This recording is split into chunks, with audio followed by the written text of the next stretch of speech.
under the bed working as a night shift deputy in the Bergen County Sheriff's Department in New Jersey usually meant dealing with routine incidents, drug busts, occasional fights, and a few burglaries.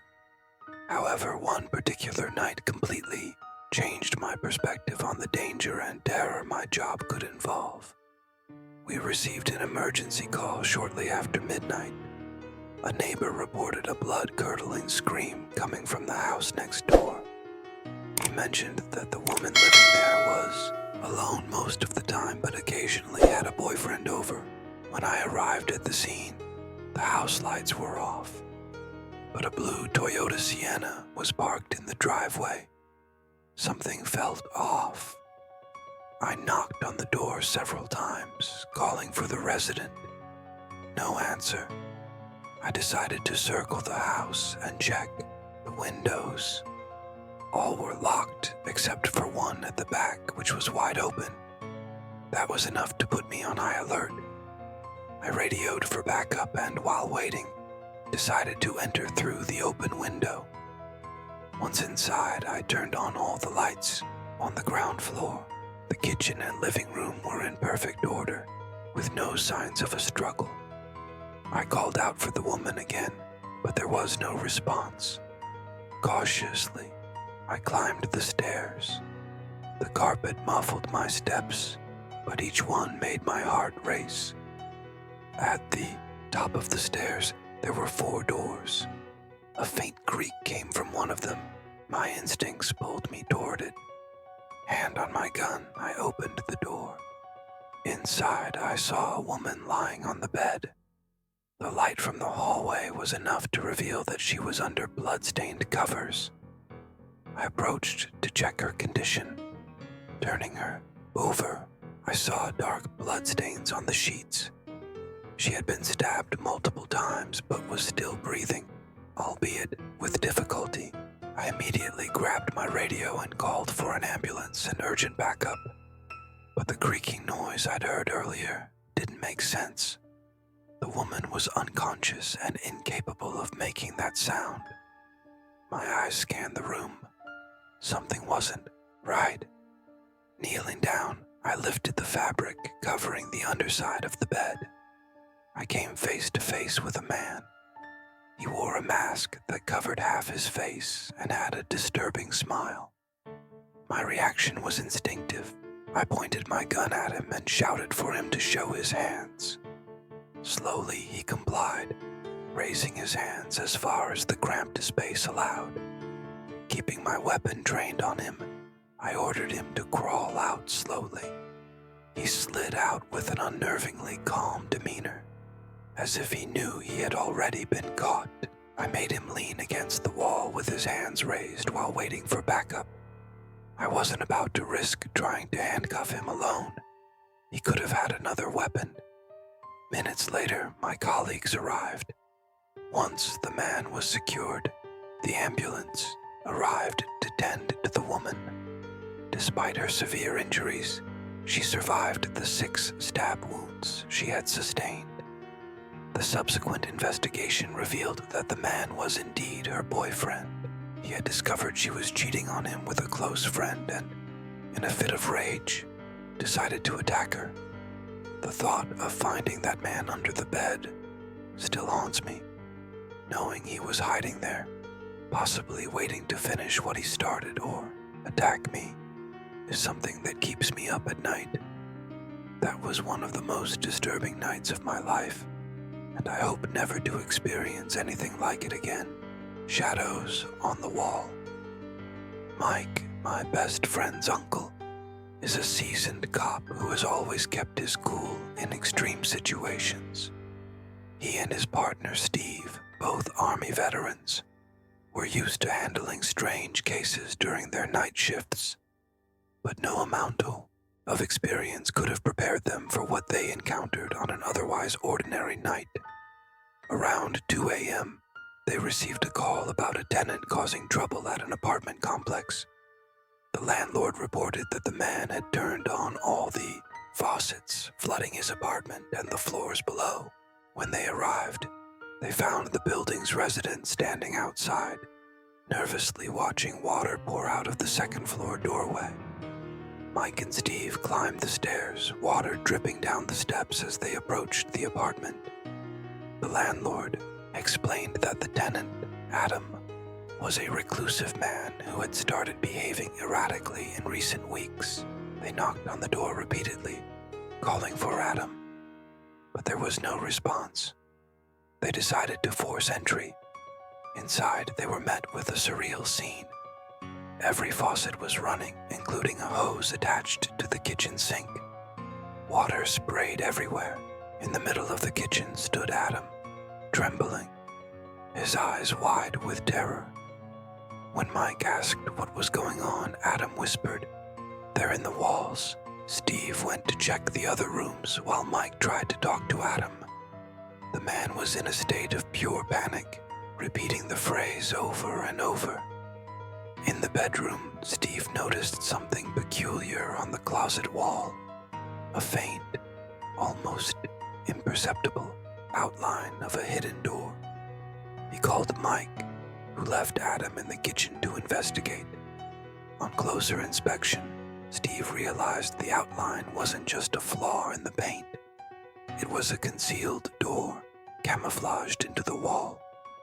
Guns drawn, they opened it. What they found inside froze their blood. 3 people were crammed into the narrow space. Their faces were painted with strange patterns, and their unblinking eyes stared straight ahead. None of them said a word as they were pulled out of the hiding spot. Mike and Steve handcuffed them and called for backup to handle the situation. Meanwhile, Adam sobbed in the kitchen, muttering about them watching from the walls every night. At the station, the 3 intruders refused to speak. The investigation revealed they were members of an obscure cult operating in the area. They had targeted Adam because of his history of mental health issues, believing they could manipulate him into joining their group. The figures hiding in the walls were part of a plan to convince him he was being haunted by supernatural forces. Adam was admitted to a psychiatric facility, but the trauma he endured never fully left him. He insisted that even after the intruders were removed, he could still feel the eyes in the walls. Mike and Steve were also deeply affected by the experience. Both agree it was the most disturbing night of their careers, one that made them question what else might be hiding in plain sight: the woman and the blood. It was a quiet night shift, and things had been calm for several hours. Around midnight, we received a call about a suspicious woman going door to door in a residential neighborhood. Reports described her as disoriented, muttering incomprehensibly, and holding something hidden behind her back. The description mentioned long, unkempt hair and a disturbing expression. When we arrived, a resident showed us footage from their security camera. The video showed the woman standing at their door, tilting her head unnervingly as she stared directly into the camera lens. She pressed the doorbell and, in a low but clearly audible voice, said, "Open up. I need blood." Each time she repeated the phrase, she smiled in a way that sent chills down my spine. The resident threatened to call the police, and the woman responded with a high-pitched laugh before banging on the door with her hands. Eventually, she left, but continued moving from house to house. As we patrolled the area, another call came through. This time, it was a break-in. A couple reported that the woman had entered their home, and they were barricaded in their bedroom.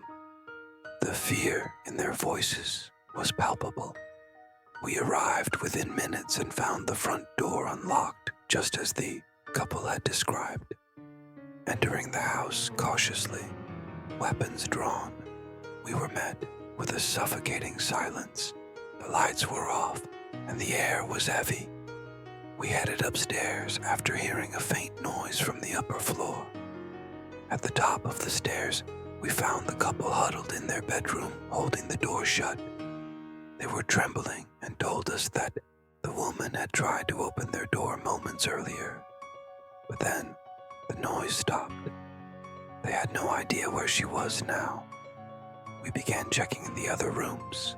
From one at the end of the hallway, we heard a muffled sound, a low, unsettling laugh that sent shivers down my spine.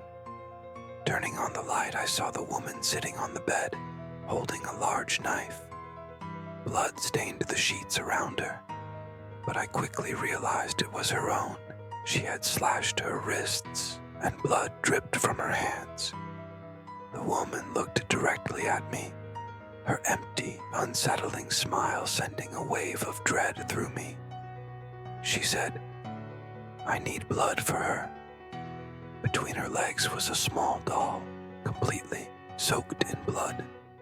I ordered her to drop the knife, but she simply laughed, gripping the weapon tighter. We tried reasoning with her, pleading for her to put it down and not hurt herself further. I asked who she was, but the woman tilted her head and repeated the phrase, stroking the doll as she spoke. Suddenly she lunged from the bed, raising the knife.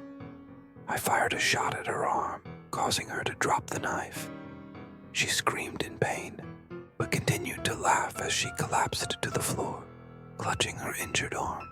We restrained her and called for an ambulance immediately.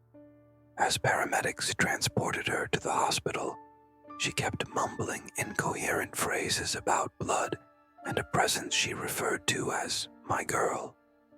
We later learned that she had a history of severe mental illness and had escaped from a psychiatric institution a few days prior. The doll was something she believed to be possessed by a spirit that demanded sacrifices. The experience was horrifying for everyone involved, from the terrified residents to the officers who responded to the call. The image of her sitting on that bed, smiling amidst the blood-soaked sheets, still haunts me. Despite my years as a police officer, that night remains the most unsettling of my career.